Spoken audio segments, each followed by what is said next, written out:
Chris O'Connor here.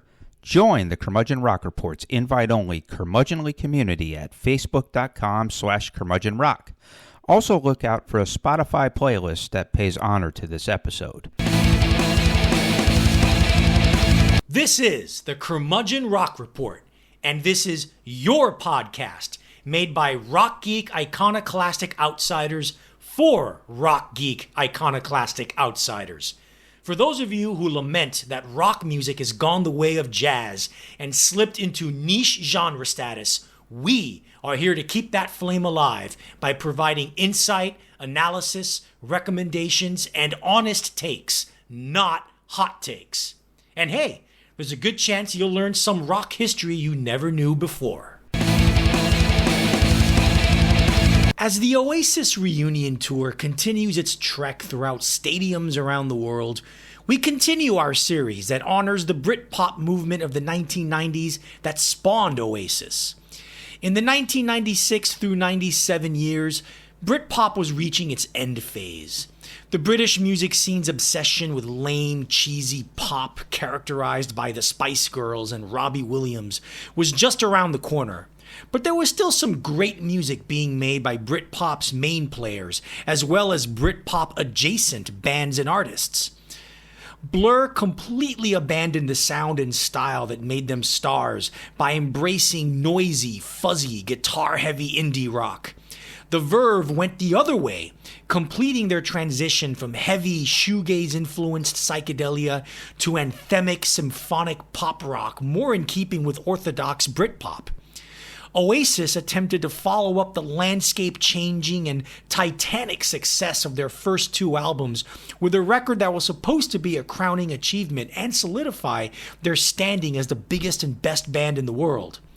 And while it was commercially successful, Be Here Now earned the reputation of being a bloated, indulgent mess of inconsistent production, overly long songs, and cocaine-infused egomania that effectively ended Britpop.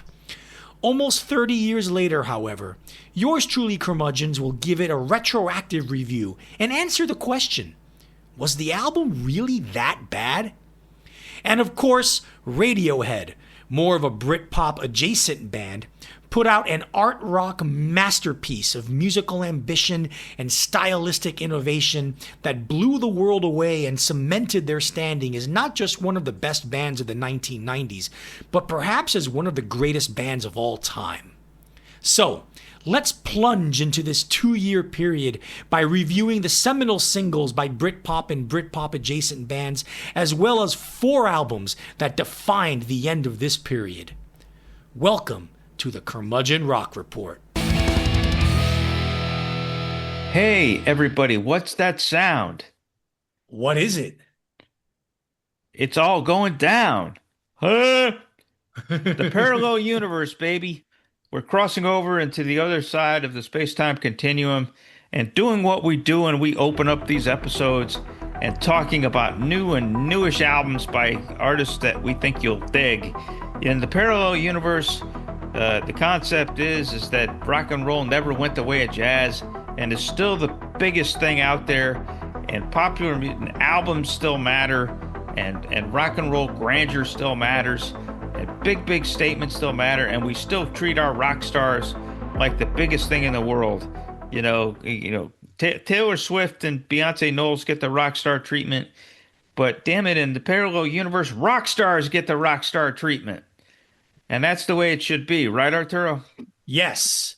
Yeah. The first album. And that said, who are you covering in this edition of the Parallel Universe? Yeah, well, for the past decade, the Brooklyn, New York-based band Big Thief have garnered vast critical acclaim from both sides of the Atlantic for their poetic and lushly melodic brand of indie folk rock. They've also earned a small but growing and passionate cult following.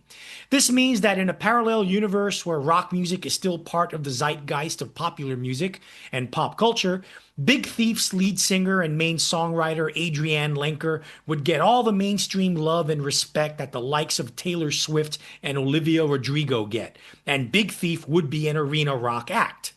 In any case, their latest album, Double Infinity, isn't quite as expansive and stylistically eclectic as their previous album, 2022's near masterpiece, Dragon, New Moon Mountain, I Believe in You. They tend to stay in the same mid-tempo, jangly folk rock mode throughout, but when it's this well crafted, this texturally rich, and this lyrically beautiful, you can forgive Big Thief for playing it a little safer on this record. Lenker's songwriting tends to veer from confessional diary journal musings to stream of consciousness reveries to Dylan-esque psychedelic imagery and symbolism. It's all on display on Double Infinity as tracks like the impossibly gorgeous Los Angeles and the tense, subtly complex and naughty Words can attest. In Grandmother, Lenker finds herself at a bar with her romantic partner and touchingly defers to their taste in music when choosing from the jukebox with the glorious refrain, "Gonna turn it up, it's your rock and roll." It also unfurls with a slow building majesty that recalls, and is even better than, early Bon Iver before he degenerated into pretentious, unlistenable, glitchy electro soul. Overall, it's a very good 4 out of 5 star album that consolidates Lenker's standing as one of America's greatest contemporary songwriters, and Big Thief is perhaps its best band of the moment, at the moment. Chris? Yeah, Adrian Lenker is probably the best songwriter among modern youngish Yeah. uh, artists in America. Yeah. This album is really, really strong. I think it's the best thing I've heard this year. Oh, wow. I would Okay. put it ahead of the Wet Leg record, Okay. and yes, it's not as comprehensive or it's not as expansive or exhaustive as the last record, Yeah. which obviously was a double album that really laid it all out. Yeah. Here they're generally staying in one lane, but they do it really, really well. Like you said, Yeah. Los Angeles is fantastic. Grandmother is fantastic. I love Happy with You just because, Mm. it's just a really strong pop song. I mean, these guys are as Topanga Canyon as a band from Brooklyn can get on this record. And I'll tell you what else is a really surprisingly lovely touch is the addition of backup singers. Yeah. Yeah, and that like several of the songs, if not most of the songs, feature a three-part harmony with Lanker and two backup singers, Yeah. session backup singers, and it comes across really, really well. It Right. just lends it with you said that there's a lot of warm stuff on this record. It Yeah. lends it with an additional warmth, Yeah. just really, really strong. And again, like I like Incomprehensible too because Mm. that's kind of that's like a blatant pop song Yeah. and just but really well done. It's just that it's a that and Happy with You are very peppy, so this is the peppy side of Big Thief comes out in those songs.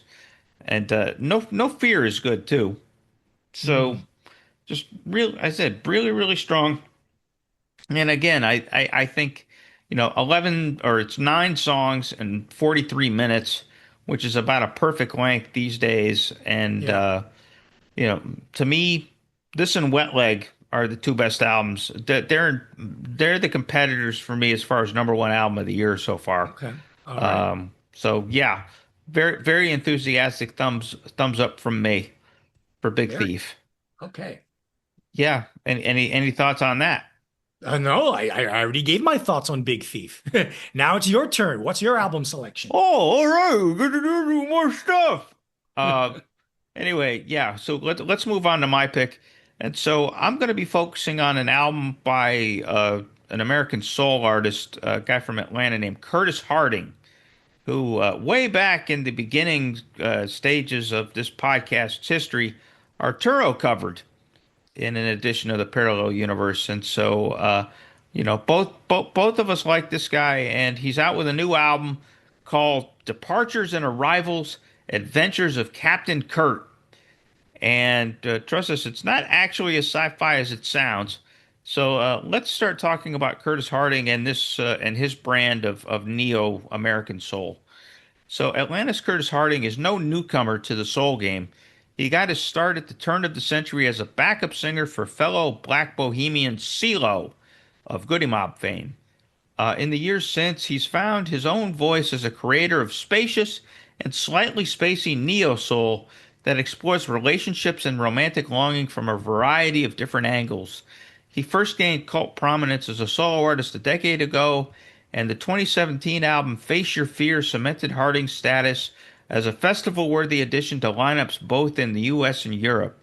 Now, here in his mid-40s, Harding seems to be finding a maximum level of confidence and swagger as an artist. His new album, Departures and Arrivals, Adventures of Captain Kurt, is an ambitious self-produced affair that pulls something of a clever trick. He's made a loose concept album about space and time that for the most part keeps the sentiments and word pictures earthbound. Harding prefers the metaphorical concepts of increasing distance between lovers and friends and the desperation to stay connected in this uncertain world to true space invading, though a couple of the songs here do venture out into the void. Harding's production and arrangements, meanwhile, also only lightly pour on the spacey vibes, with chimes and electric pianos giving a mere celestial touch to otherwise rich and earthy classic soul craftsmanship. Harding is laying it out all on the line here, and he mostly succeeds, giving us an engaging, consistently warm yet edgy volley. Highlights on Departures and Arrivals include the lush, sunny album opener There She Goes, which features soothing strings and vocal harmonies. Out in the Black, a slinky chiming groover about Harding's sense of alienation. Time, a truly textured bass and piano-driven meditation on desperately holding on to love. Power, a sensationally fun disco rocker that may be the best song I've heard so far in 2025. And, Harding there is at his most inspired. And finally, the album closer, Running Out of Space. Kind of a play on words. It's spelled out of space as in Billy Preston's Out of Space. Yeah. But he means running out of space. That's perhaps the truly spaciest song on the album, with extremely reverb vocals and a really weird synth line cutting across otherwise traditional soul instrumentation. This year so far has been a pretty prolific one for retro soul or neo soul or whatever you want to call it. This is the third such album I've covered on this podcast in as many months, actually. I'd say this is the finest American release in the genre I've heard so far this year. Harding is a guy with a lot to say who possesses a pretty creative palette with which to express it. Here's hoping that middle age proves that it keeps on being kind to Harding in terms of the quality of his output and the acknowledgement of his talent. Arturo? Yeah. To me, this is a 3 out of 5 star album. Like you alluded to earlier, I am generally a Curtis Harding fan. And this record does have a few really great tracks. Like you said, The Power, not just Power, The Power. That song should be a single. I mean, that's just an amazing piece of just awesome disco soul, Yeah. If it were a single, it would be one of the top singles of the year, in my opinion. There's another really great track there called Time, which is just a lovely slow burner soul song. But overall, in general, I don't think the songwriting is as tight as on his previous album, If Words Were Flowers from 2021, which I loved. And it nearly made my top 10 of that year. I think that the songwriting isn't as consistently great on this record as on the previous record. But what this album does have is great production. It's got some great string arrangements. It has a great drum sound, which is really cool to hear in a modern day R&B soul record. Of course, Harding's voice is really good. It's a little disappointing lyrically that he doesn't really go full bore sci-fi. Because the title of the album alludes to it. It's only like 2 songs where he really references anything lyrically, and musically there's nothing psychedelic about this record. So it's a little bit of false advertising, and that disappoints me a little bit. But it disappoints me a little bit too. With a title like that, you would think he'd let it hang out even more. Yeah, I mean, if you're gonna do something have a title that's freaky like a Parliament record, it better be freaky like a Parliament record. Chris here again. We usually end our episodes by inviting you to join our Curmudgeonly community page on Facebook. Well, we're picking up our efforts there. Know people just as passionate as us about rock and roll? invite them to join in the fun. You don't actually need our permission to do so. Also, expect to see a lot more content up there moving forward. Our mission is to engage you, so darn it, we'll engage you like a fire hose, or maybe like a firehouse if we're going to give love to Gene Simmons. We may also be making a few offers. Want to wear a t-shirt featuring our logo? You may have that opportunity soon. So be a fellow curmudgeon, help us expand our little community, and share your own musings via your own posts. We're at facebook.com/groups/curmudgeonrock. So, in this 2-year window of 1996 to 97, we're pretty much at the end of the Britpop era. It is, like I said earlier in our parameter setter, it's coming to an end. Just straight up mainstream pop is around the corner with the Spice Girls and Robbie Williams. But here's the thing, though. This 2-year window of Britpop, the music is changing. Even though the era is coming to an end, you're starting to see electronic sounds and textures and just straight up electronic rock fusion coming into play in a lot of these British bands and artists. You'll hear it. And it's apparent in many of the singles that we're going to talk about and some of the albums that we'll talk about, most notably, obviously, Radiohead. So you had that. So that's what makes this 2-year window really fascinating, because even if it was coming to an end, there was some amazing music still coming out both in singles and in albums. And in some cases, some of these artists' very best albums. But that comes later. But before we go into the lightning round of seminal Britpop and Britpop-adjacent singles and, of course, awesome Oasis B-sides of this 2-year span, Chris, where are you in this 2-year window? Oh, well, what I see in this 2-year window is kind of two things going on. So I think that part of Britpop as it developed and as it went on is you got some really sunny pop. Yeah. You know, that people were going for Britpop.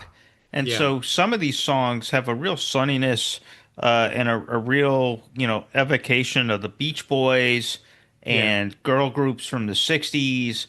Yeah. And, you're going for Beatles. that. So, yeah, the Beatles. So there's a sweetness on one end, but also things are getting edgier. Like you said, there's a lot of electronic fusion. There's some industrial creeping in. And then on the albums that we're going to cover, you're getting all kinds of stylistic stuff going on. I mean, you've got, Oasis going guitar dub, cocaine hell. You've got Radiohead toying with starting to toy with drum machines and electric squeaks and squonks. You've got Blur where Albarn starts to, integrate some trip hop. And then you've got the Verve that gets like really, really lush in some spots. And so again, I think that if this was the end of Britpop, it went out as maximally as possible. Right. Wouldn't you say? Yeah, totally. And especially the Blur album. I mean, yeah, it's trip hop and dub, but a lot of heavy, noisy indie rock guitars as well. Absolutely. Straight up punk as well, too. So, but we'll talk about that Blur album later, which is one of my personal favorites. So, anyway, gotcha. So here we go. Lightning round of seminal Britpop and Britpop-adjacent singles and awesome Oasis B-sides. Part 1, 1996. Let's start with Republica with Ready to Go. I mean, who doesn't know this song? Definitely a one-hit wonder. This fist-pumping slice of techno rock became a mainstay of sports arenas and stadiums for the next several decades. Hell, this band is probably still making tons of royalty money off this one song. Chris? Yeah, the We Will Rock You of the 1990s. and it's easy to see why. Killer riff, dancey swing, hooky as hell chorus, and just sort of cool, almost like winking vocals from their female lead singer. And I just remember in the fall of 1996 when we were seniors at SU, my last semester. I remember I graduated this semester. Oh yeah, your last semester, my next. Yeah. I graduated in December of '96. This album was ubiquitous on rock radio. And Yeah. not only that, it found its way on a top 40 radio too, which was really Yeah, wild. Ready to Go was a monster hit. Yeah, that was really wild because you're getting like Usher, and then you're getting, or like Brandy, and then you're getting Ready to Go. It's really kind of a strange thing. And it Yeah. occurred to me while I was singing this song, and I even said it to her a few hours ago. One of these days I should try banging my wife to this song. I imagine this would be some sensational, like nad pumping sex rock.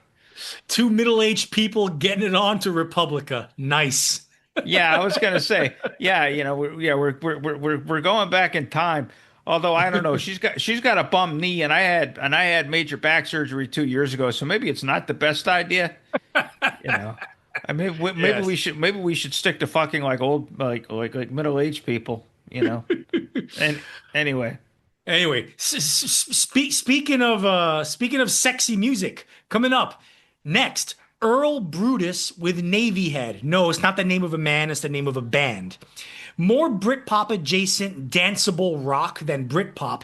This one has a distinctly glam rock groove that brings to mind the stomp as well as the guitar riff from Alice Cooper's Schools Out. This is as gritty and sweaty as British rock of this era gets. Chris? yeah, weird ass song. Kind of sounds like what Marilyn Manson was during this era. This kind of industrialized blues with a Yeah. Viking-like chorus. So it's just kind of a neat, like in your face rock song. And it's worth noting that Earl Brutus is kind of a lost band Yeah. because on Spotify, this song has only 9,383 plays, It's nothing. Yeah. and it's been up there for years. And so good job curating this list and finding the most obscure shit possible, Arturo. Next, a band that's not obscure, Super Furry Animals, and their single from 96, something, or one of their singles from that year, Something for the Weekend, with the number 4 in the title. Hailing from Wales, this quirky and wildly diverse band would go on to become one of the most critically acclaimed and beloved indie bands of the noughties. When they first emerged in the mid 1990s, they fit snugly in the Britpop scene, especially with this infectious update of Kinksian English music hall. Chris? Yep, great band. By the early aughts, they were one of the best bands in the world, but here they got their start. And this song, like you said, it's got that jaunty music hallness to it, Yeah. but it's also, again, we talked about the sunniness of one side of Britpop, and this song is sunny as hell, Yeah. just jauntily bouncy. And Gruff Rhys, Yeah. remember this band was Welsh, so they have some funky names. Uh, Gruff Rhys, great rock and roll frontman. Just he could play the part he very versatile singer and terrific songwriter. And here was a terrific first volley from Super Furry Animals, who, like I said, by 2003 was just about probably one of the 5 best bands in the world for a couple years. Yeah. All right. Next, another song called Something for the Weekend. This one by the Divine Comedy. Talk about putting the pop in Britpop. This Northern Irish band was essentially a vehicle for singer-songwriter Neil Hannon. After kicking around for half a decade, they finally hit pay dirt in 96 with this lush piece of orchestral pop with an unusual galloping rhythm. Chris? Yeah, sounds like television theme music. Very catchy and very reverent of late 70s radio rock. The keyboard loop on the chorus and the church bells on the verses are really kitschy, but a lot of fun. And again, more sunny rock. That's kind of a theme. There's plenty of sunniness on this list, and yeah, like I said, Divine Comedy. It's almost hard to take seriously, but it is a really finely done pop song. Yeah. Sure. Next, Ladybird with You're Gorgeous. By It's far. Baby Bird, by the Oh, I'm way. sorry. My mistake. Baby Bird. I'm sorry, guys. And women listening, please, I'm sorry. Baby Bird. Baby Bird, You're Gorgeous. By far this band's biggest hit, especially in their native UK. This is a masterpiece of subversive pop rock. Far from a long song, the lyrics are sung from the perspective of a female model being coerced into disgusting sexual positions by a porn pornographic photographer. Musically, it sounds like the softer side of the art pop U2 explored on their Zooropa album. Chris? Yeah, and I would say to me it's an '80s throwback. I mean, this might as well be Simple Minds. It has that kind of etherealness to it, and just just pure lush pop that goes on to it. But it's got a sexy romantic feel to it. Like you said, it's subversive because the lyrics are pretty creepy, Yeah. and so quite an accomplishment. Next, Manson with a U in the end, and that last syllable, with Wide Open Space. This band achieved respectable success on the British singles chart up to the early noughties. This track, their first real hit, is classic Britpop with its subtle shoegazer undertones in the guitar work and danceable rhythm. It's their only song that made even a moderate dent on the US rock chart. Chris? Yeah, this is basically an R&B song, maximum sensuality with wide-ranging vocals. I mean, the guy, he has a hell of a falsetto at the top of his range. And just make a point here, and we kind of alluded to it on the last record that early Britpop was kind of was reverent of like Echo and the Bunnymen and the Psychedelic Furs and the Yeah. Stone Roses and the Smiths and some of those bands. About a couple years later, it got more purely poppy. Yeah. And here's another indication of that because you can't tie this to any of those bands really. Yeah. Yeah. This is not Suede for sure. Nope. Yeah. All right. Next, Supergrass with Going Out. I've stated before that this band, they are the kings of Britpop B-listers, and they don't disappoint with this very 90s Britpop update on mid-1960s garage rock, even down to the groovy organ lick that serves as one of the song's hooks. It's clear that after the success of the very poppy All Right, they wanted to rock out a little more, and that they do here. Chris? Yes, they do, and I agree with you that they probably were the best of the the Britpop B-list bands. This is a rich Beatle-esque rocker, a psychedelic pop nugget. It's garagey, but it's got that psychedelicness to it. You've got bashing guitars mixed with lilting keyboards, really cool vocal overdubs and horns on the bridge. I would say that this song, it seems to me, is clearly inspired by Magical Mystery Tour era Lennon Maybe. when he was doing stuff like I Am the Walrus and Hey Bulldog. Yeah. It has that kind of deliberate strangeness to it. Yeah. Next, Sleeper with Statuesque. Singer-songwriter Louise Wenner had a way with twisting, winding, subtly catchy melodies, and this is one of her band's best singles and biggest hits in the UK. This is probably the most Blondie-sounding song this band ever did. Absolutely. Chris? Yeah, absolutely. I was going to say very Blondie sounding, really cool surf punk rip, and hey, look more sunniness. Just killer pop song. I mean, they had serious songwriting chops, and it's lightly rocking, but definitely heavily popping. This band just routinely wrote great songs, and this is probably their best song. It Yeah. just hook after hook after hook after hook after hook. Yeah. So yeah, I'm surprised they didn't become bigger than they did, or that they at least didn't break in the States. Because Yeah. this song definitely would have played on the alt rock radio hell, if Dishwalla could get on rock radio back in 95, 96, Yeah. these guys sure could have. All right, speaking of hooks, oh boy. Next come a trio of Oasis B-sides, all of them to the Don't Look Back in Anger single. Let me explain why. The first one is Step Out. Back in the 1990s and the age of CDs, singles could be maxi singles, and that the Yes. single could have more than one B-side.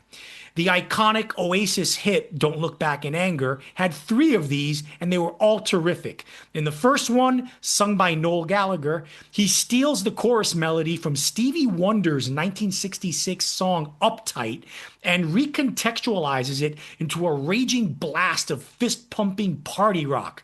Meet a pretty girl at a discotheque, get in a sports car, and race down the road while rocking out. Heaven sent. Chris? Yeah, this is essentially it's like ramped up 70s power pop. I mean, Yeah. this might as well be Cheap Trick. or Big Star. or Big Star. Yeah, I mean it has that kind of thing, and it's one of the more prominent tambourine performances from Liam Gallagher, for sure. But just an echoing monster, and just has that swagger. Like I said, again, being on a maxi single with "Don't Look Back in Anger" is pretty appropriate here. Yeah. Next, Underneath the Sky, the second of the Don't Look Back in Anger B-sides, finds Oasis at their most Beatlesque, especially the trippy, psychedelic, yet whimsical, magical mystery tour era Beatles. Liam Gallagher sings the song with the appropriate level of Lennon-esque touch, while the band hammers out a blissfully jaunty backing track with fuzzed pedal guitar sounding like it's submerged in water. Chris? Yeah, you've got the fuzz pedal, you've got the acoustic guitar, you've got the organ, and yeah, and Magical Mystery Tour is a good call for this as well. Psychedelia Supreme, about not quite Champagne Supernova, but Yeah. it's pretty damn psychedelic. Yeah. Next, Come On, Feel the Noise, the final B-side of the Don't Look Back in Anger maxi single. Oasis take back a 1970s glam rock hit by Slade that was made into a bigger hit in the 1980s by Quiet Riot, and in the process, leave both versions in the dust. The genius of this version is twofold. The band manages to combine an irresistible glam rock swagger with an unbeatable, oddly grungy heaviness. And in one of Liam's finest vocal performances, he injects the party-hardy sentiment in the lyrics with a passionate longing that makes you feel like his very life depends on the healing powers of rock and roll. I don't care what anyone says. This is one of the 10 greatest rock cover versions of all time. Chris? Yeah, I still prefer the Quiet Riot version for its Get out of here. for its Get outta schmaltz here. value. I mean, come on, it's a schmaltzy song to begin with, and I think Quiet Riot and Kevin Dubrow Yeah. did a really fun job of playing up the schmaltz. So that's why, Oasis stripped the schmaltz off the song, though. yeah, which works against it. I think the vocals are a little too pretty for a song that's supposed to be this bombastic, and and really pretty vocal. I mean, like the harmonies that Liam and Noel come up with are really pretty. But I don't know why. Yeah. Yeah, and But, just that's the contrast. The song yeah, that's rocks the balls, contrast. and you need a passionate, pretty delivery to highlight, Yeah. the desperation in the lyrics. I think that's I know. I still think it's a great track. Don't get me wrong. But ultimately, just for the kind of song that it is, and and just being a kid that watched a hell of a lot of MTV from an early age, from like 1982 to 1986. I watched so much fucking MTV. It's not even funny. Oh, probably all the way through 1990. I lived on MTV, so I just have a reverence for Quiet Riot that might be a little subjective, but but really schmaltzy version, and it's a schmaltzy song. So that's where I'm coming from on that. Next, Kaniki with Punka. File under the pop punk wing of Britpop adjacent bands, a platform for the songs of singer-guitarist Laura Laverne. They didn't last long with just 2 albums and a handful of singles in 4 years. This cracking sugar rush of a nugget is probably their greatest moment. Apparently, they were eventually influential on a whole wave of underground, female-centered punk bands that would emerge throughout the 2000s. Chris? Yeah, and I can see why. Great song. This is definitely like British Green Day, or Yeah. or female Green Day. Yeah. Surprisingly sexy vocal from Laura Laverne. Really just adds character to it and adds depth to it, and it just rocks out. And you gotta love any punk band that names itself after a character from the musical Grease. Yeah, what a weird touch. Grease is the word, is the word. All right. Now, next band, they got a hell of a name, speaking of words. Gorky's Zygotic Mincy with Patio Song. Possessing the strangest name of any band on this list, Gorky's zygotic Mincy nonetheless provides us with the most orthodoxly pop song in this lightning round. They mix lyrics in both English and their native Welsh to dizzying effect in this wonderfully quirky piece of chamber pop. Chris? Yeah, this song harkens back, and it's a really lovely song, but it harkens back to like Neil Sedaka and Paul Anka and Bobby Darin and some of the other sort of rock crooners of the early '60s. It has that kind of throwback vibe to it, and just again, just lovely and gentle and breezy. And it really gets kind of wild when it kind of unannouncedly uh, ventures and segues into Welsh. I didn't expect that coming. I didn't know that was coming Yeah. when I listened. So I hadn't heard the song in years, and I Yeah. forgot about that. And all of a sudden it comes on. It's like, whoa, okay, but it's still pretty. Yeah. You could still vibe to it. You get the emotional contours of it, even if Welsh is a really strange language. It really is. All right, next. They're not Welsh, they're Scottish. This is Travis with All I Want to Do Is Rock. This Scottish band would go on to international fame just a couple of years later with their blockbuster album, The Man Who. But at this point, they were a buzzworthy Britpop band that had Noel Gallagher's public seal of approval. This is more guitar heavy and, yes, actually rocking than what they became known for, but it still has the early Radiohead-esque yearning vocals and anthemic choruses that were at the heart of their patented sound. Chris? Yeah, this is our first hint that Radiohead might actually be an influential band. 3 years earlier, we were thinking that they were just a one-hit wonder throwaway. Yeah. And now, after the Bends, you have people looking for this kind of grandeur, kind of pop grandeur, rock Yeah. grandeur. And so, you've got this is soaring anthemic rock, but it's oddly slowed and stretched. It's a song that seems to go on forever. And it's big and grand and totally washed in guitar, but kind of slowly rendered or like mid-tempo, or Right. like it's like there's a restraint to it. And so strange song, but I like it. Next, Travis with Happy. And here again, Travis, and here we begin the 1997 part of this lightning round. Probably the best song off their debut album, Good Feeling. Happy is is as infectious in its rhythmic drive, guitar riff, and sing-along chorus as it is cheesy with its throwaway lyrics. But so what? Travis were already laying claim to being the best Radiohead light band ever. Chris? Yeah, absolutely. So this song is peppier, poppier, and prettier than All I Want to Do Is Rock. Yeah. Really strong power pop song. And yet another song on this list bolstered by sunny harmony vocals. Yeah. Like as I said before, the Beach Boys definitely had an influence on just about everybody, of course, but there's an undeniable dollop of their sound in Britpop. Can't really deny that. Next, Corner Shop with Brimful of Asha.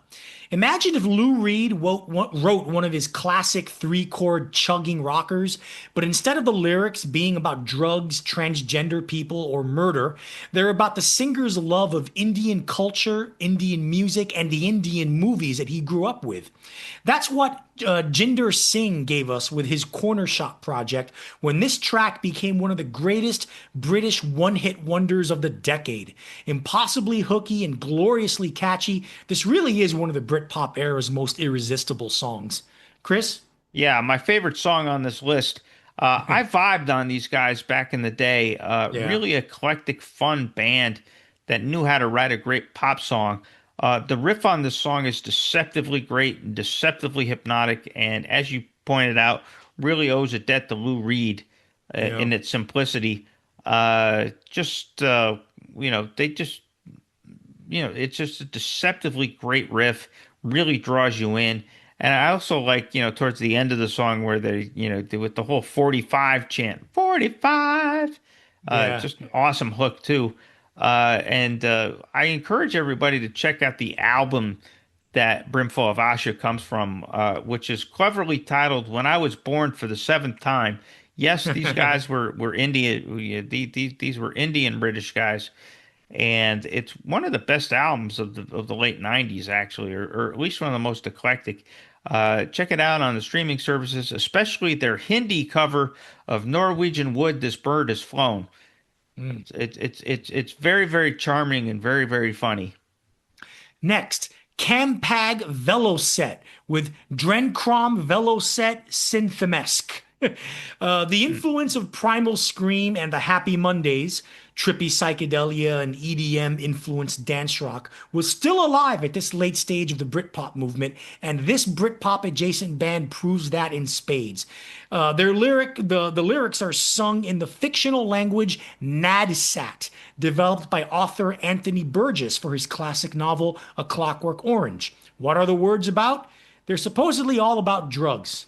Well, then, it figures since this track floats on by on the momentum of its own spaciness and incessant dance rhythm. Chris? Yeah, this is dance rock. This is Manchester at its finest, and it's a really weird, eclectic song. It's got a touch of '80s Rush, a touch of Gang of Four, a touch of Public Image Limited, and then the bands that you mentioned, the Happy Mondays and Yeah. a little bit of Stone Roses too. So I mean, just a really fun vibe, and it's a long song too. It goes on for 7.5 minutes. So Yeah.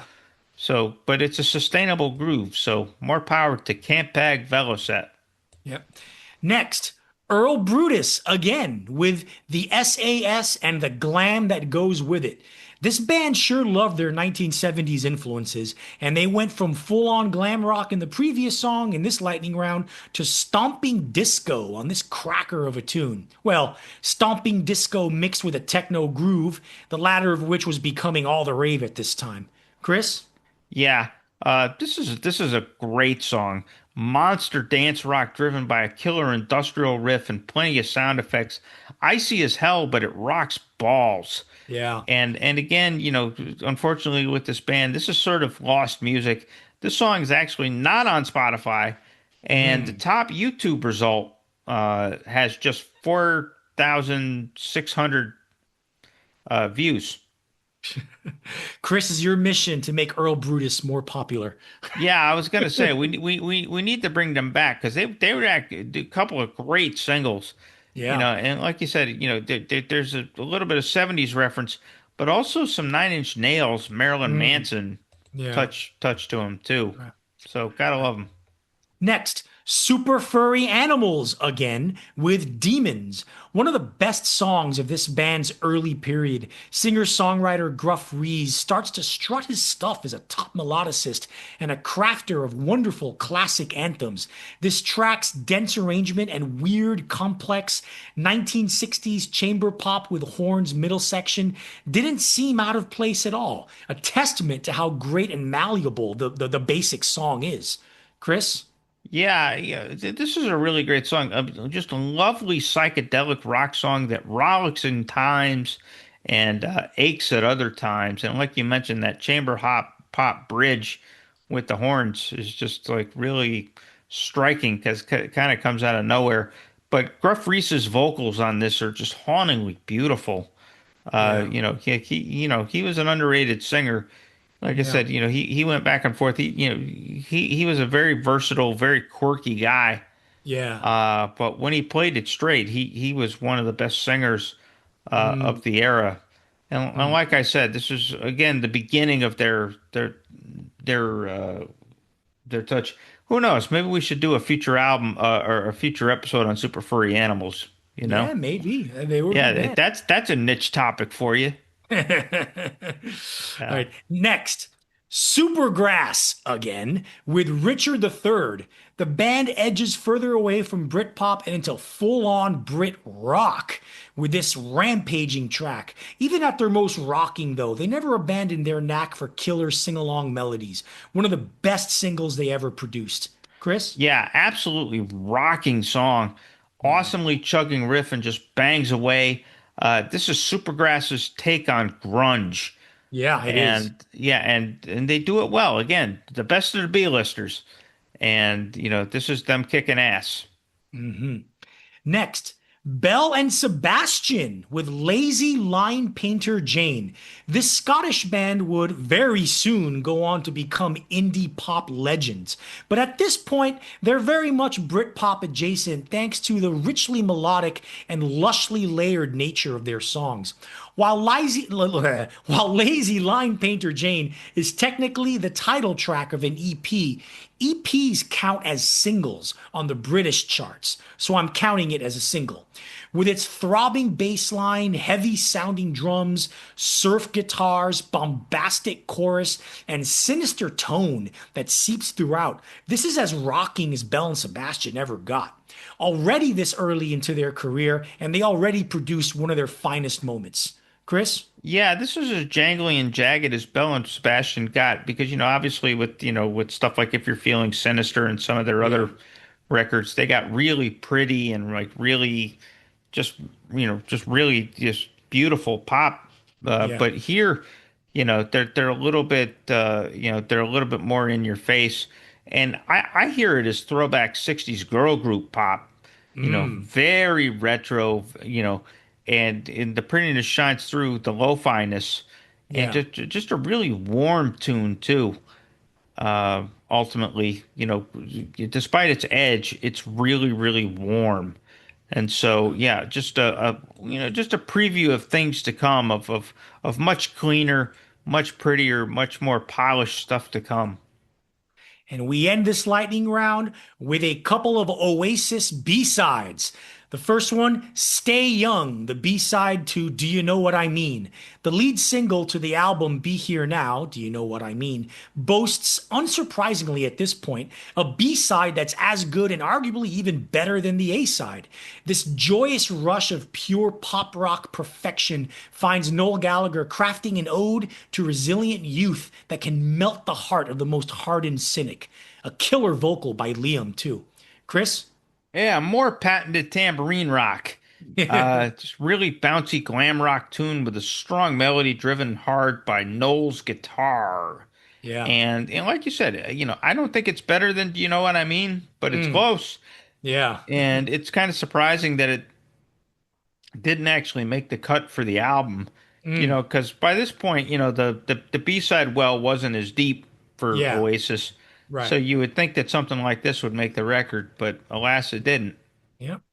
Next, Oasis again with Going Nowhere, the B-side to Stand By Me. Noel had always professed a love for Burt Bacharach, especially if you're familiar with how he lifted the chord progression from Bacharach's This Guy's in Love with You for another kick-ass Oasis B-side, Half the World Away. He really puts the Bacharach influence on the forefront here with a lush horn section and string arrangement guiding a beautiful lament for a life wasted due to poor choices. Chris? Yep. Acoustic balladry with strings and sung by Noel. I actually don't think it's their best melody, but it's an affecting arrangement nonetheless. Yeah. I mean, of all the Oasis B-sides that we've covered, this one's probably the weakest, but it's still pretty goddamn strong. Yeah. I mean, that just shows you just how deep the well this period that Noel had, especially his 93 to 95 period is the strongest. But he was still pumping out some real gems even this late. Yeah. And so for this to be the weakest and still be a good song is a testament to just how much power was coming out of Gallagher's mind and being filtered through his band. Pretty special. On this episode, we covered the 1996 to 97 period in our Britpop timeline series. For the next episode, we're going to provide a post-mortem report of where British rock was by the end of the decade, after the Britpop party crashed and died. Two bands from Scotland, Belle and Sebastian and the Beta Band, emerged with a more somber, defiantly anti-Britpop tone that was nonetheless plush with beautifully melodic songs and sonic innovation. Pulp released an album that showed undeniable artistic maturity and a welcome lyrical evolution. PJ Harvey embraced EDM and trip-hop, assimilating them into her raw sound to produce arguably her most underrated album. And Blur, alongside Oasis as the kings of Britpop just a few years ago, continued their musical reinvention that started a couple of years earlier to create a wildly eclectic tapestry of noisy art rock, psychedelia, electronica, and emotional anguish that would stand as their last major artistic statement. Join us next time as the Curmudgeon Rock Report finishes its Britpop Timeline series by wrapping things up with the years 1998 through 99. Now, folks, we go into a breakdown of key Britpop and Britpop-adjacent albums of the period of 1996 through 97. There are 4 of them. They all came out in 97, but these 4 albums are all distinct. They're all amazing. They're all classic, in my opinion. And we're going to start with probably the biggest reinvention of any of the bands that we've talked about on this episode. Chris, talk to us about Blur's self-titled album. Yeah, Blur's self-titled album, their best album, so let's talk about it. Blur's tremendous self-titled album from 1997 is what happens when your band is a Britpop pioneer but then gets your ass kicked swiftly by Oasis. Blur produced a trilogy of affecting albums studying and satirizing the lives and routines of British folks, and songs like Girls and Boys and Country House captured their reverence for 1960s British rock, especially Keynesian rock, and their sly sense of humor wonderfully. But by the end of 1995, it was evident that a change must inevitably come.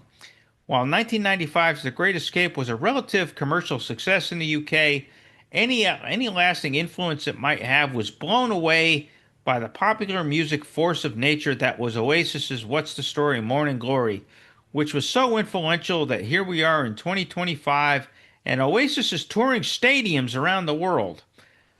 Blur had willingly engaged in a hilariously nasty feud with Oasis, and by the numbers and by the measures of cultural mania, they had lost soundly.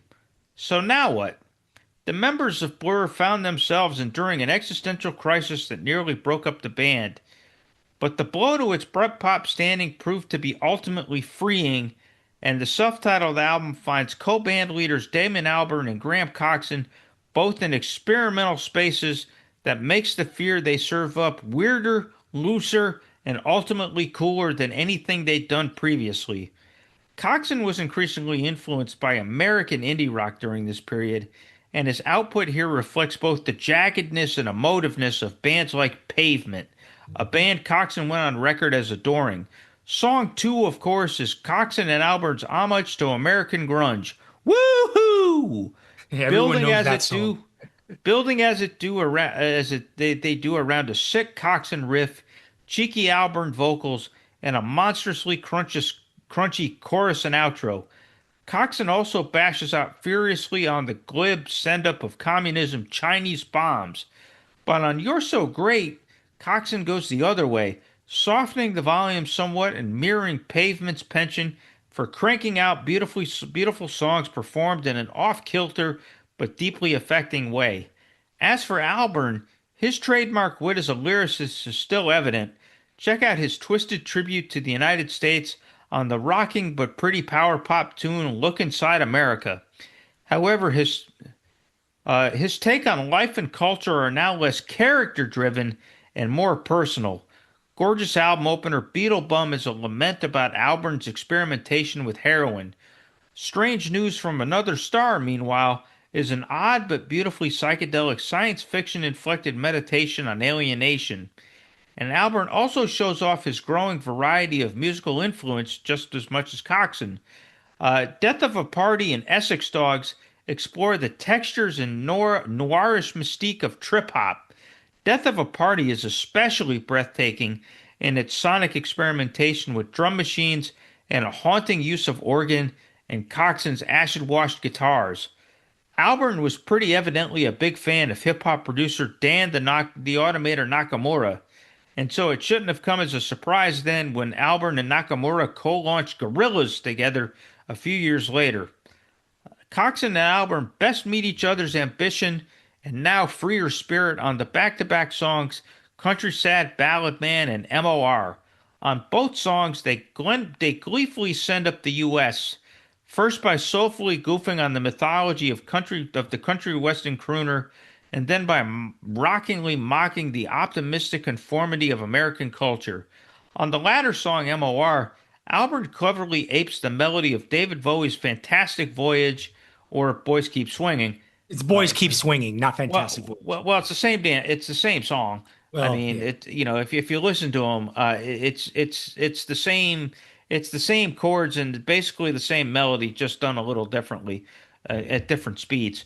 Yeah. But and then while Coxon again channels grunge god Thunder, Blur abandoned their tastefully observational, elegantly British pop to make this album, and it turned out to be an excellent choice. Blur, the album, is an exciting, risk-taking romp through mostly American rock styles and stunningly fit this band like a glove. All bands should respond to an ass-kicking as well as these guys did. What do you say, Arturo? Yeah, I agree. To me, this is a five-star album, and it's right up there with Park Life as their two best albums. I I have agree. both of these out. I have both of these albums on my 500 list of the 500 greatest albums of all time. As far as MOR goes, the chorus melody actually comes from "Boys Keep Swinging." The story behind that apparently is that Damon Albarn and David Bowie were actually friends around this time. And Bowie gave Albarn permission to actually, lift that melody. He's like, yeah, go ahead, do it. It's fine. It's a great song. Do it. And Blur put it out. They immediately got sued by Bowie's record label, not Bowie, Bowie's record label, which comes to show that when it comes to like lifting and thieving from other artists, it's not artists suing other artists. It's record Yeah. labels and publishing companies suing other artists, as we'll see with the Verve in a few minutes. Yeah. But yeah, so that was what it was with that, and apparently Bowie like had to apologize to Auburn, say, "Hey man, I'm really sorry. I wasn't behind this. I didn't want to do this. Anyway, so that's what happened with MOR. Another thing about this album, to me, yeah, I mean Damon Albarn really stretches himself as a songwriter, but sonically speaking, this is Graham Coxon's record. Yeah, This is absolutely. Coxon's time to shine, and this is where he pretty much puts his balls on the table here. Yeah, it You really know, does. and Yeah, some tremendous stuff on there, and just his the bombast, the volume, and yeah, then just really clever riffage and arrangement. Like that skittering opening to yeah, MOR. yeah, Chinese bombs rocks balls too. right, Yeah, really, really does. But again, I think the most sonically innovative thing on the whole record is "Death of a Party." yeah, yeah, Yeah, that song is just tremendous. And right, for them to have that kind of experimental bent and to really invent something pretty special, yeah, you got to give them credit for that. yeah, totally. Yeah, by this point, this album was definitely much better than Oasis Be Here Now. So Blur kind of reclaimed the crown for a little bit with this record and Yeah, surprised a lot of people. yeah. Speaking of Oasis, the next album we'll talk about is Be Here Now. Okay, where do we go from here? The colossal commercial and critical success of Oasis's first two albums weren't just landmarks in British rock and pop music. They were milestones in British popular culture. The last time in the UK when a rock band was at the forefront of the pop cultural zeitgeist and leading a movement that was genuinely impacting society. The hype surrounding the release of their third album was at such a fever pitch level. It was at a fever pitch level rarely ever seen for a musical artist. In the US, the nearest equivalent was the super hype anticipation leading up to Michael Jackson's Bad album in 1987. Forget about music magazines and radio stations. Traditional news media, such as evening news broadcasts and newspapers, were treating the release of the new Oasis album as one of the major news events of the year. Of course, carrying over the momentum from their previous album, the blockbuster and cultural landmark What's the Story Morning Glory, the reviews were ecstatic and the sales were monumental. There was a feeling that Oasis were trying to put a cap on one of the greatest creative runs of singles and albums in music history with an epic, sweeping, grand statement album that would also be the apotheosis of the entire Britpop movement. At least that's what it seemed like in the immediate aftermath of the album's release. Over time, though, critical and public opinion of the album soured. Some of the songs were indulgent and bloated in their lengths, and there were way too many predictable guitar solos. Some of the songs were too muddied in their mix when compared to some of the more cleanly produced ones.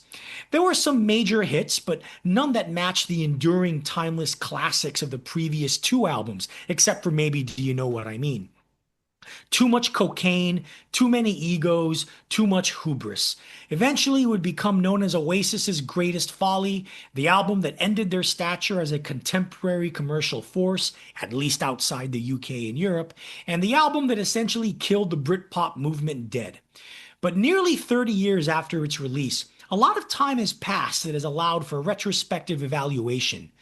Is Be Here Now really that bad? Count me as one of those who thinks Be Here Now is actually quite underrated and a great album. Yet, when I say good, though, I say so with a big asterisk and some caveats. Hear me out. There is no lack of good songs. Hell, there is no lack of great songs.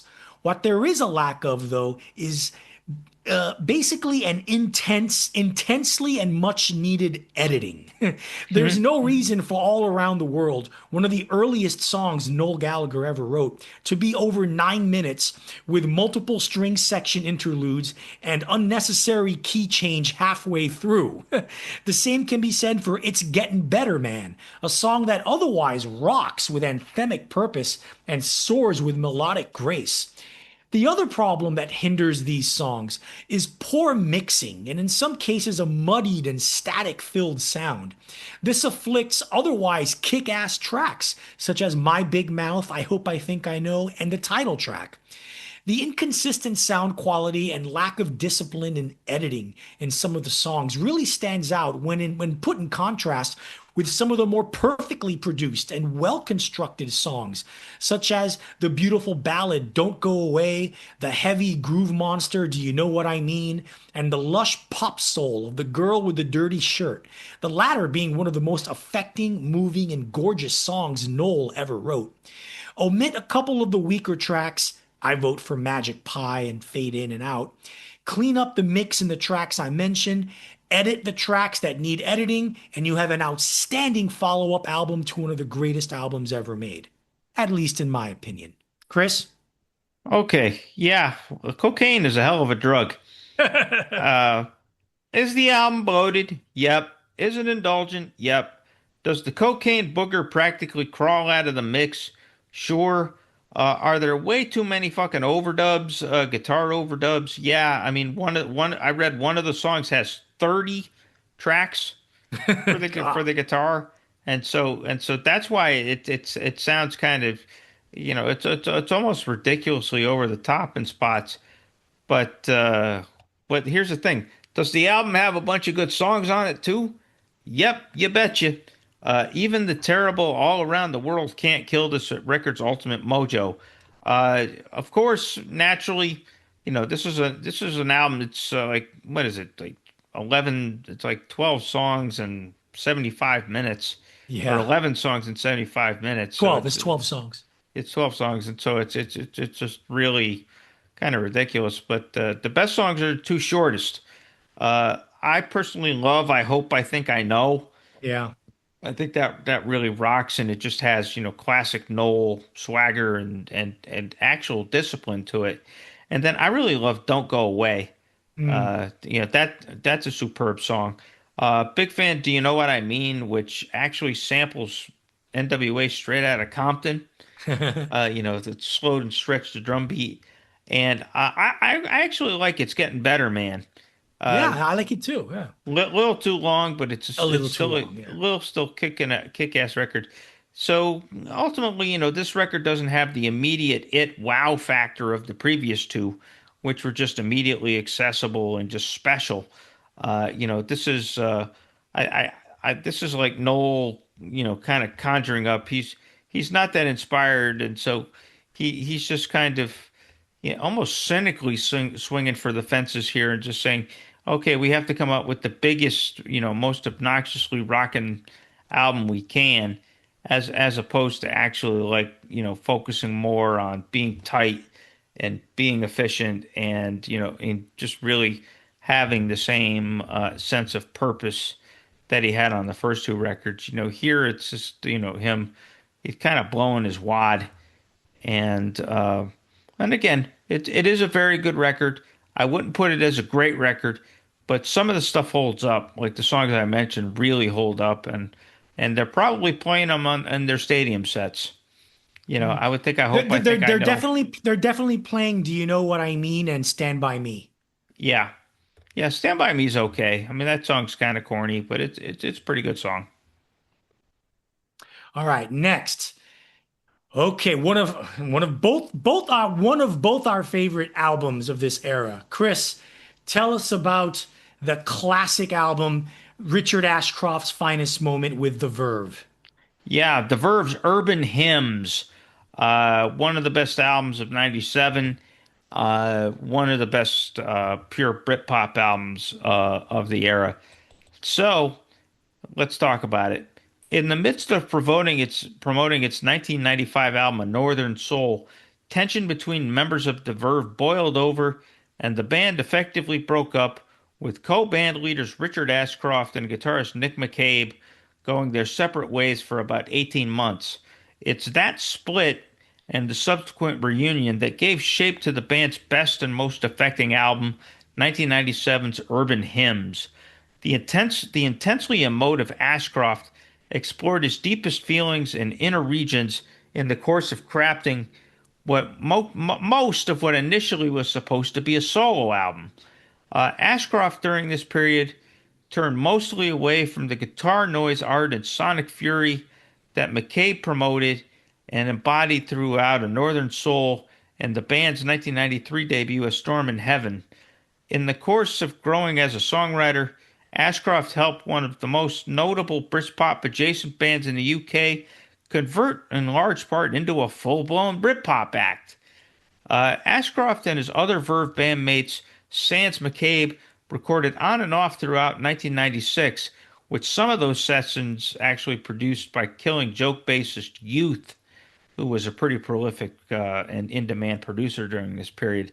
But alas, by early 1997, Ashcroft felt something was missing.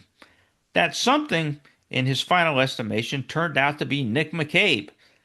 And Ashcroft shortly reached out to McCabe to reconcile and invite him to rejoin the band. McCabe, coming back into the fold, helped rejigger several of Ashcroft's solo tunes by infusing them with some balls. He also brought back most of the improvisational bent that they had employed in the making of the first two Verve records. So what we end up with it on Urban Hymns is something of a wild ride through the phases of this destruction and rebuilding process. Ashcroft's stuff on this album is just beautifully soaring and near perfect pop music. Lead song and smash hit Bittersweet Symphony employed a sample of an orchestral take on the Rolling Stone The Last Time a little too well. As former Stones manager and world-class asshole Alan Klein famously sued the band and deprived Ashcroft of a huge stream of royalties for more than 2 decades. But hey, the sample really is the backbone to just a damn great tune, with Ashcroft singing beautifully about the mysteries of life and the duality of his personality, where he's a million different people from one day to the next. Sonnet and Lucky Man are wide-eyed, lovey odes to Ashcroft's recently consummated marriage.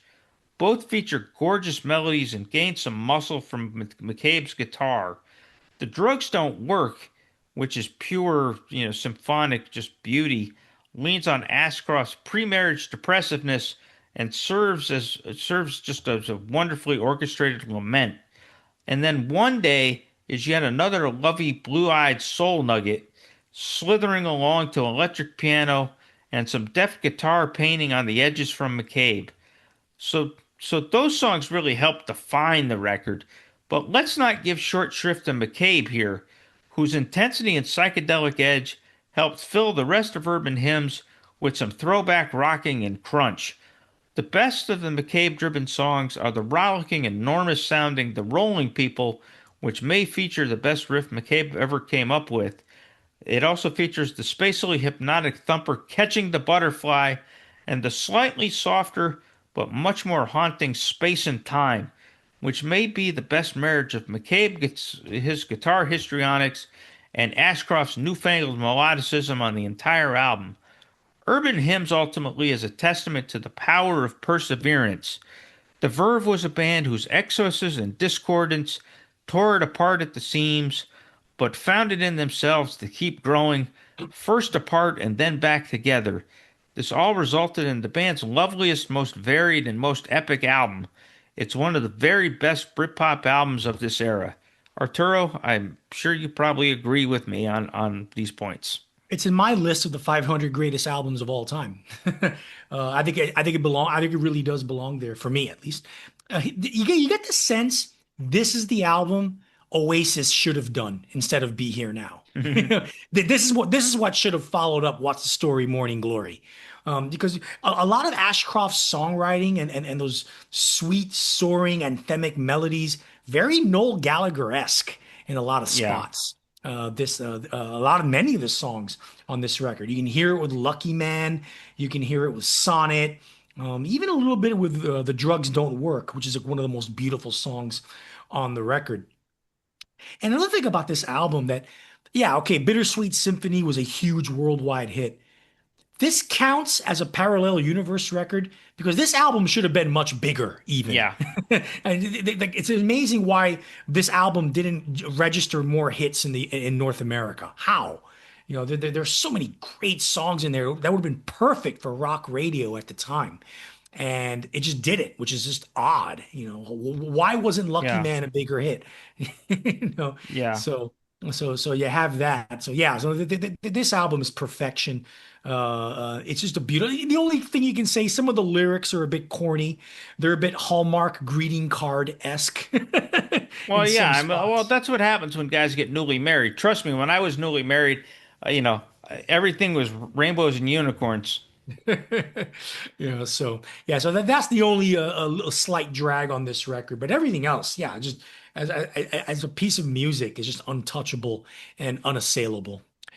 All right, speaking of untouchable and unassailable, the final album on our countdown, and we're going to end this episode with Radiohead's OK Computer. No, not Britpop, but definitely Britpop adjacent. People like to say Oasis's Be Here Now is the album that killed Britpop, but really, it was Radiohead with this art rock sci-fi themed masterpiece. Somber when most Britpop was exuberant, introspective when most Britpop was looking out at society, angry when most Britpop was defiantly optimistic, and wholly original and innovative when most Britpop was referencing the past in different ways. OK Computer marked a line in the sand by creating a new form and style of rock that had never been heard before, while also raising the bar for what was possible in the rock idiom, both challenging and influencing musicians and artists at the time and for many years afterward.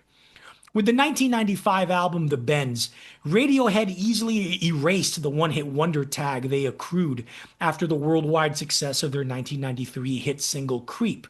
With The Bends, Radiohead took the influences of the Smiths, REM, and the Pixies that were always implied impressionistically rather than overtly stated in order to create a thrillingly original sound that was bombastic yet emotionally heartfelt, heavy yet tender, and yearning yet full of quirky anger. It was a quantum leap from their 93 debut album Pablo Honey, but the leap from The Bends to OK Computer was on a whole other level. Lyrically, this was going from complex emotions wrought from personal relationships and societal observation to a thematic treatise on the dehumanizing effects of humanity's obsession with technology. Good Lord, how prescient was Radiohead with that idea? Yeah, seriously. Musically, this was going from innovatively layered, textured, yet anthemic guitar rock music to stunningly sophisticated art rock of the highest order, with never before heard sounds and textures, all tied together with its echoes of psychedelia, progressive rock, electronica, and even classical music. This was like the Beatles going from the lovable mop tops of their early days to the stoned subversives of their Rubber Soul Revolver period to the artistically mature visionaries of Sgt. Pepper's. OK Computer was hailed by critics as an instant classic when it came out, and since then it has not lost an iota of its timeless quality, musical impact, especially to those listening to it for the first time. Commercially, it was huge in the UK and Europe. Throughout the rest of the world, its commerciality was moderate at best, but more importantly, the ecstatic critical praise it garnered elevated Radiohead to another level of fame and respect. Overnight, they became the standard bearers for relentlessly original, artistic integrity and groundbreaking forward thinking in rock music. For as definitive as OK Computer seems to be, it also marked the way forward to the uncompromisingly experimental work they would do in the 21st century. Chris? Yeah, this record is absolutely astonishing. I mean, I can't think of another band in rock history that made the kind of leaps that this band did from album to album, as Yeah, Radiohead did in its first four albums, and I'm including Kid right. A in that. I mean, just Sure. the progression. I mean, here they graduated to genius level arrangers. I Mm, mean, note the interplay. I mean, you can focus on, the thematic elements and focus on the tone, but I just focus on the arrangements, which are just I've read old interviews where Johnny Greenwood said that the band was really fixated on jazz at this yeah. point, and they were really influenced by Miles Davis and John Coltrane. So some of the more, not improvisation, but the sort of the defter, the more This, adventure. what I hear is the space in Yeah, the music.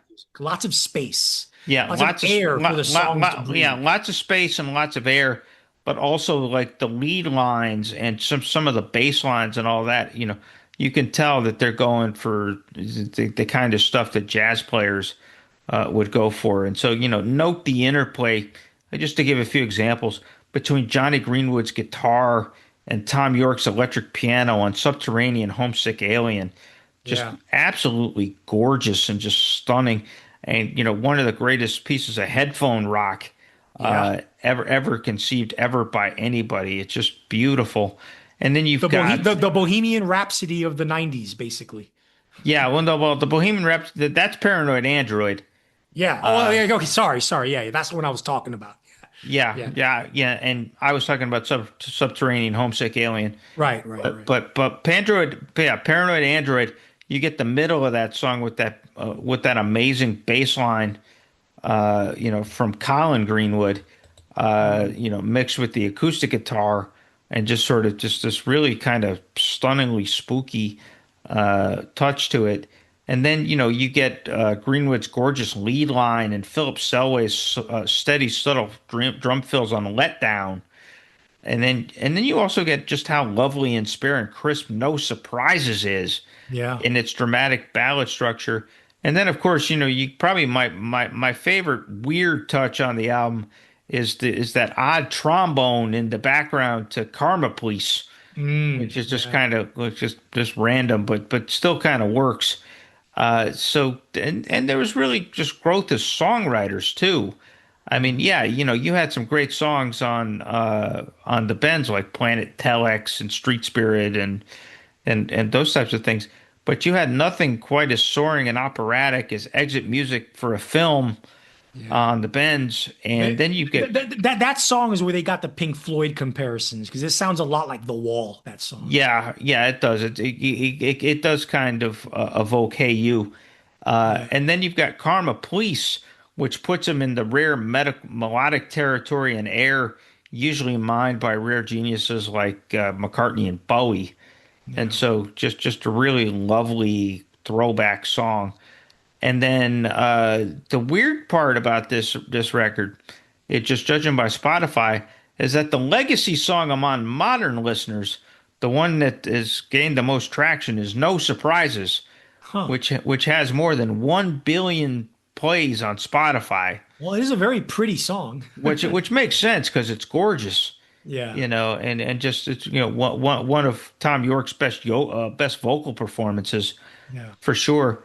And it's got that bell-like guitar from Johnny Greenwood. Just another just beautiful set of lead lines from Greenwood. So just if they had never done another record like that, they would have been legendary. And then of Yeah. course came Kid A, and Yeah. it took it to a whole new level. So uh, awesome band, awesome album. For as much as I love the Bends, OK Computer is like 10 times better, which is just shockingly, Yeah. unbelievably awesome. Right. Yeah. All right, Yep. we've reached the end of this episode, Chris. Yay! We've reached and thus concludes our examination of Britpop. That period between 1992 and 1997 is really special. And you think about it, 1997 was kind of an amazing year for Britain and British history, because not only do you have these like enormously important and hugely commercial records, all time things with and these bands and these personalities, but that's when the Spice Girls hit, Yeah. and that's when Princess Diana died, and Mhm. and Elton John ended up back #1 on the charts. So yeah, so it ends in a blaze of glory at this period, and then like you said, the Robbie Williams and the One Directions and all those bands came back furiously over the next 10 years. So, but what a period it was, right? Absolutely, yeah. I mean, this was the end of our college years, basically for us. Yep. So, I mean, I remember the day. Like, I bought Tool's Anima, Radiohead's OK Computer, and the Verve's Urban Hymns on the same day. So those are the Wow. three albums I was grooving to for a while. Like all three, just some of the most amazing albums of all time. Yeah, and they all came out in the summer of Well, no, no, Tool came out in the Anima late came out in 90s. '96. Yeah, yeah. Yeah, and then I remember OK Computer hit in July of 1997. I May, remember, well, no, it was released in May, I think. May, but like that July is when it really started picking up steam because yeah, the critical reverie was just fever pitch, yeah. I just remember Barnes and Noble back in the day used to let you listen to the albums in the store.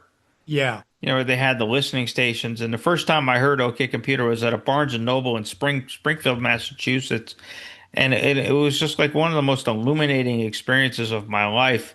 I just remember after hearing Airbag, which is the opening song, my jaw absolutely hit the floor. Like, oh yeah, my God, this is as good as they said, because at that yeah, point it had gotten huge buzz. It was like, Radiohead had that period where they became your favorite band's favorite band, yeah, yeah, where like Michael Stipe and Courtney Love and all these other people were raving about him. I'm like, okay, what's the big deal? And then I heard it's like, oh, that's the big deal. yeah, And then of course, I think I got through Exit Music, and I said, fuck it, I'm buying this album. yeah, yeah. So, Totally. just a really special experience. So, and so that does it for our Britpop explorations. Any final thoughts? No, we have one more to go. The 1998-99 episode is going to be more of a post-mortem or a postscript to the Britpop era. The very end of the era, the stuff that came out, and British music pointing the way to the 21st century and things that would be big in the 2000s, i.e., Coldplay. Yeah, well, there you go. It's like the oncoming of Travis and Keane and all those bands, Yeah, as well as totally. Coldplay. Yeah. So, yeah, looking forward to talking about that. And like you said, get the postscript. and we'll tie a bow on this era for sure. So with that said, folks, as we always do at the end of these episodes, we encourage you to join our fabulous curmudgeonly community on Facebook, where there's a lot of mirth and merriment and a lot of good interaction with our frequent flyers. Art is always posting really cool old videos and live performances and YouTube videos, and so pretty vibrant. You can join by going to facebook.com/groups/curmudgeonrock. It's invite only, but unless you're a true cretin, we'll let you in. Have any fan mail to give us? Do you think that Be Here Now is a total shitburger? We'd love to hear from you on that and get your opinions. Or if you think any of the singles we covered suck ass, we'd love to hear from you on that. And that you can hit us up at curmudgeonrock@gmail.com. And then, as we have been doing for almost 2 years now, we'll have a special Spotify playlist that collects all of the singles we talked about, plus the greatest hits from all 4 of the albums we discussed. And so it'll be a 1997 Britpop Palooza, and that'll be available on in our episode description for the episodes wherever you access the podcast, whether it's Stitcher, whether it's Amazon, whether it's Apple, or wherever else you get your podcasts. So be on the lookout for that link and listen to it vociferously. And hey, dig it!